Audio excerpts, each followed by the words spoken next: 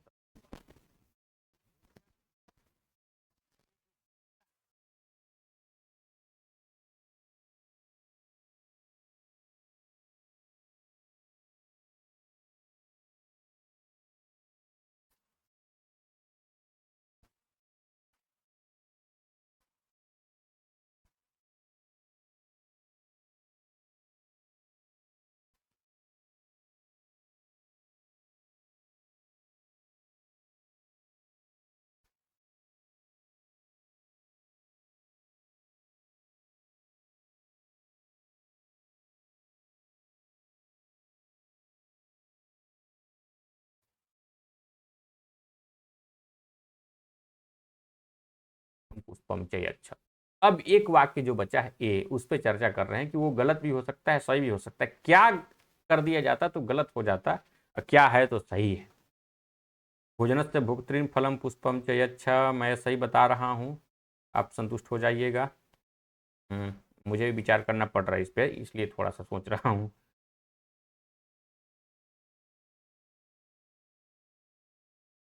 ठीक है, चतुर्थी का प्रयोग होना चाहिए था।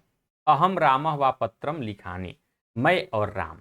अब यहाँ लिख रहता है अहम राम च, तो बोलने वाला एक अपने हो जाता है और एक राम हो जाते, मतलब वो अहम नहीं बचता अवाम हो जाता, फिर लिखानी नहीं हो जाता लिखाव हो जाता। अब यहाँ पर अथवा मैं अथवा राम, तो बोलने वाला अपने को बोल रहा है, मतलब एक ही करता है वहां पर, तो एक ही करता है तो लिखानी प्रयोग सही है। तो बी विकल्प इसका सही होगा, भोजन से भोक्तृभ्य फलम पुष्पम च यच्छ। ठीक है, 15 का विकल्प बी सही होना चाहिए। समय कितना हो गया?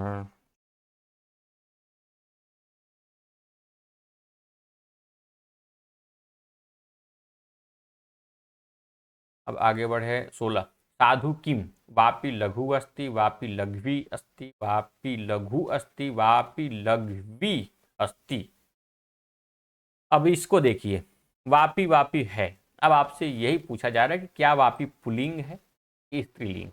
यदि पुल्लिंग है तो क्या होगा, पुल्लिंग है तो लघु अस्थि सही हो जाएगा, यदि स्त्रीलिंग है तो उसका रूप लघ्वी सही होगा, लघ्वी सही होगा, क्या सही होगा, तो वापी है स्त्रीलिंग, तो हमें लघु को एकदम गलत ठहरा देना है। अब लघु में लघु का अंत है, ये हो जाएगा इसमें इंगिस, इंगिस से बनेगा क्या, लघ्वी, लघ्वी ह्रस्व नहीं बनेगा, यह भी गलत, लघु बनेगा नहीं, उंग तो करना नहीं है।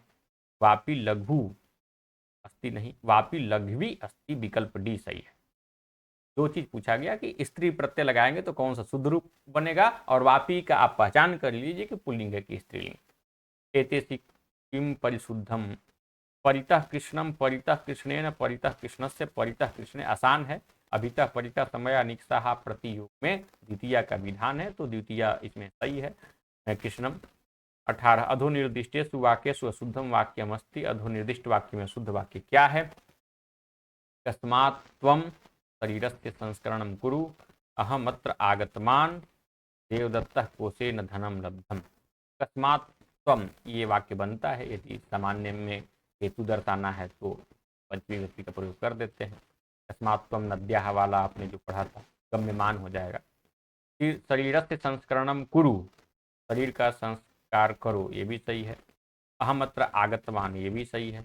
हम कोई भी प्रयोग कर दे, बस अक्तवतु वाला कर्ता कोई भी अक्तवतु का प्रयोग कर दीजिए। देवदत्त कोशेन धनम लब्धम है, यहाँ पर कोसात होगा, देवदत्त कोष से धन को प्राप्त किया, कोसात होगा न कि कोसेन। 18 का विकल्प डी। अधोलिखितेषु वाक्येषु कस्मिन् यथोचितम संशोधनम अपेक्षितम, इसमें थोड़ा सा संशोधन अपेक्षित है। सिंह गच्छन आसीत, सिंह जाता हुआ था, सही है। तव पुस्तकम अहम इच्छे, तो अहम के साथ इच्छे भी प्रयोग सही है। तव पुस्तकम ये भी सही। अहम विद्यालयम आगच्छामि मोदद्वे, यह बहुवचन मोदद्वय बहुवचन सही है। अहम विद्यालय में आगच्छामी में अगच्छामी जो लिखा है वही गलत है। कैसे? देखिए गच्छति गच्छता गच्छन्ति गच्छति गच्छता गच्छति गच्छति गच्छसि गच्छता गच्छत गच्छामि गच्छाव गच्छामा। जब आप आने का प्रयोग करते हैं तो आगच्छति बनता है, न कि अगच्छति। यहाँ अ लिखा है तो ये सावधानी पूर्वक देख करके गलती कर देनी है कि अगच्छति अगच्छतः अगच्छन्ति नहीं बनता, आगच्छति आगच्छतः आगच्छन्ति। तो ऐसे ही उत्तम पुरुष में भी आगच्छामी होगा, अगच्छामी नहीं। विकल्प सी सही होगा। और सभी जितने प्रश्न आपने देखा, ये 600 प्रश्न मैं जो बता रहा हूँ वे सभी के सभी इसी पुस्तक से परीक्षा प्यूसम अभी और आगे चल रहे हैं। इसमें बहुत सारे प्रश्न दिए गए हैं, 13,385 प्रश्न हैं। ये सभी विषय खंडों के प्रश्नों की संख्या है, 2-2 हज़ार तक भी प्रश्न है। इसमें वन लाइनर भी है बहुत सारा, सब मिलाकर 13,385 है। लेकिन बहुविकल्पिक लगभग 10,000 प्लस ही है। तो हम जिस टॉपिक को पढ़ रहे हैं वो टॉपिक ये है अशुद्धि परिमार्जन। 590 प्रश्न इसमें है। 10-20 में आपको पढ़ाने के क्रम में बढ़ा भी दूंगा तो ये 600 प्लस हो जाएगा। ठीक है, पुस्तक प्राप्त कर सकते हैं इस नंबर पर कॉल करके। आगे बढ़िए। अशुद्धि परिमार्जन के 600 प्रश्न में 20वां प्रश्न है शुद्धम वाक्यम अस्ति। शुद्ध वाक्य क्या है? सम्राटस्य आज्ञा सदैव परिपालनीय। तो सम्राटस्य जो बना है ये गलत है। स्वामिनम प्रार्थित्वा गृहेण गच्छ। तो यहाँ पर फिर देखिए गच्छ के योग में गृहेण का प्रयोग नहीं होना चाहिए था, गृहम प्रयोग करना चाहिए था, तो यही गलत हो गया।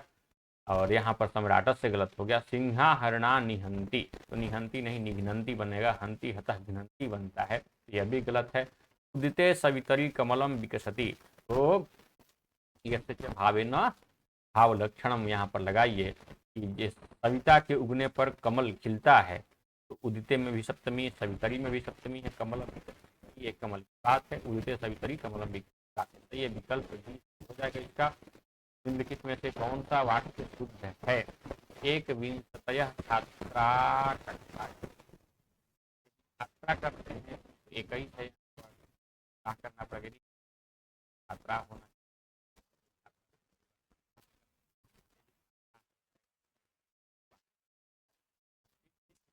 छात्रा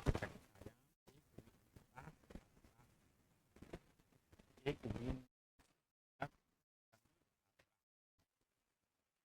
तो एकदम गलत है, इसमें कोई दो राय नहीं है। एक विंशति और एक विंशति तमी पर थोड़ा चर्चा कर लेते हैं। देखिए 21वीं छात्रा कक्षा में है। 21वीं मतलब एक होगी, वह 21वीं नंबर की होगी। यदि ऐसा बताना हो तो फिर छात्रा नहीं होगा, छात्रा होगा। यदि स्त्रीलिंग पुल्लिंग दोनों के दृष्टिकोण से देखें तो भी छात्रा कहीं नहीं होगा एक को बताने के लिए। मतलब कि छात्रा का विशेषण एक विंशति तमी नहीं हो सकता है।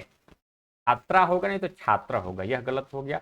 एक विंशति छात्रा, 21 को दर्शाने के लिए एक विंशति, छात्र बहुत सारे हैं, छात्रा कर दे। लड़कियां यदि हैं छात्र के रूप में तो भी छात्रा सही है।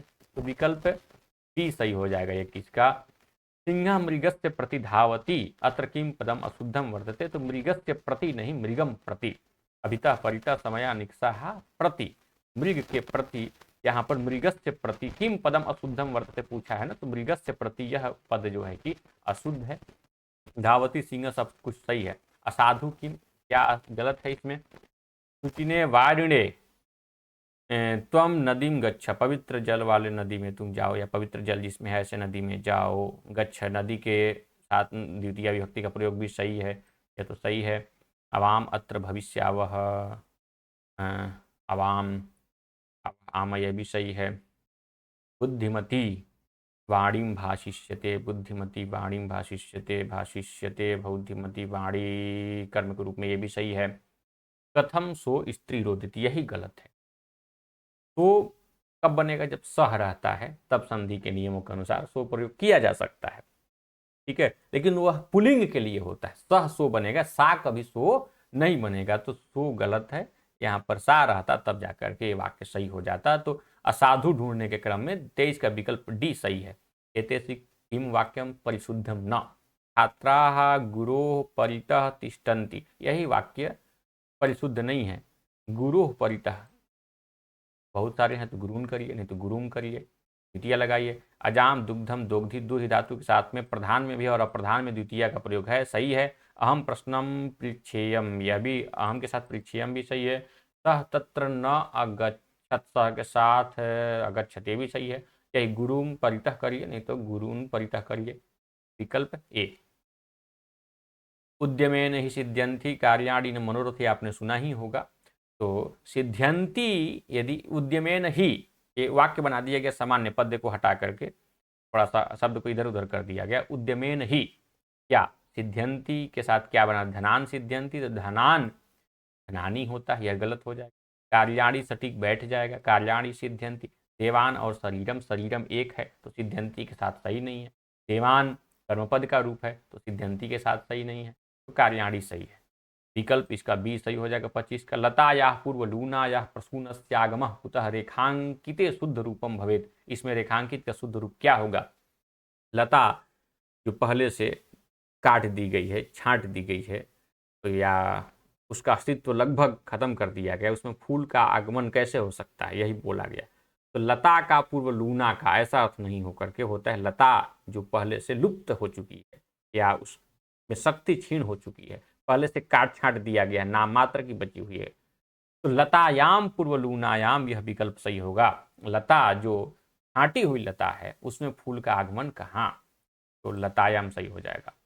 अधोंकितेषु शुद्धम वाक्यम किमस्ति, तो मनुष्य ज्ञानस्य बिना पशु, मनुष्य ज्ञाने बिना पशु, मनुष्य ज्ञानेन बिना पशु, मनुष्य ज्ञानाय पशु।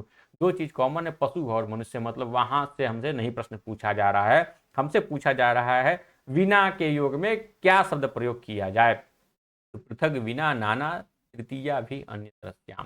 तृतीया और अन्य तरस्याम से द्वितीय और पंचमी दोनों का ग्रहण होता है, तो तृतीया वाला रूप तो सही है। क्या अन्य में कहीं द्वितीय और पंचमी का रूप दिखाई दे रहा है, नहीं, तो विकल्प सी सही हो जाएगा। अशुद्धम वाक्यम अस्ति, अशुद्ध वाक्य क्या है, इसको देखिए। अहम निशायाम गृहम अगच्छम, मैं रात्रि में घर को, हाँ तो सही है। अगच्छम के साथ में द्वितीय का प्रयोग सही है, निशा सही है। भवन्तः विद्यायाम प्रमाणा सन्ति, युवाम भोजनम खादेतम, खादेत खादेताम, खादेयु खादे खादेतम, तो युवाम के साथ खादेतम भी सही है। पयः पिबत, पिबत पिबताम पिबंतु, पिब पिबतम पिबत, बहुत सारे लोगों को कहा जा रहा है कि तुम पानी पियो, तो ऐसा पिबत प्रयोग सही है। यहाँ विद्यायाम प्रमाणा सन्ति, यह गलत है।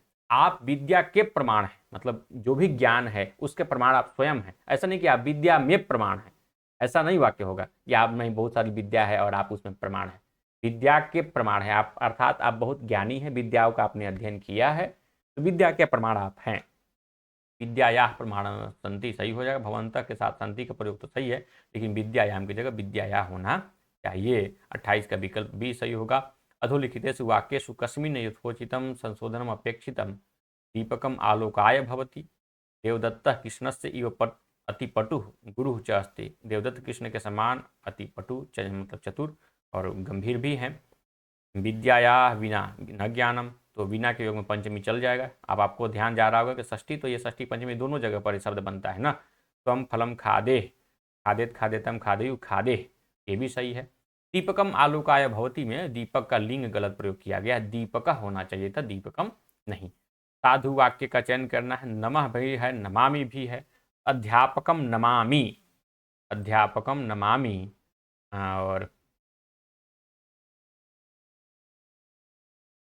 अध्यापकान नमः, नमः के योग में तो चतुर्थी का प्रयोग होना चाहिए, मतलब कि यह वाक्य सही नहीं है। अध्यापकम नमः, नमः के योग में चतुर्थी का प्रयोग होना चाहिए, भी सही नहीं है। नमामि के योग में चतुर्थी नहीं द्वितीय का प्रयोग होना चाहिए, नमामि के योग में चतुर्थी नहीं द्वितीय का प्रयोग एक जगह है बी विकल्प में, तो अध्यापकम नमामि सही है। मिलते हैं अगले वीडियो में और फिर हम लोग सीधे प्रश्नों पर अपनी चर्चा करेंगे, न कि भूमिका बनेगी, क्योंकि भूमिका की आवश्यकता पहले वीडियो में बन चुकी है। धन्यवाद।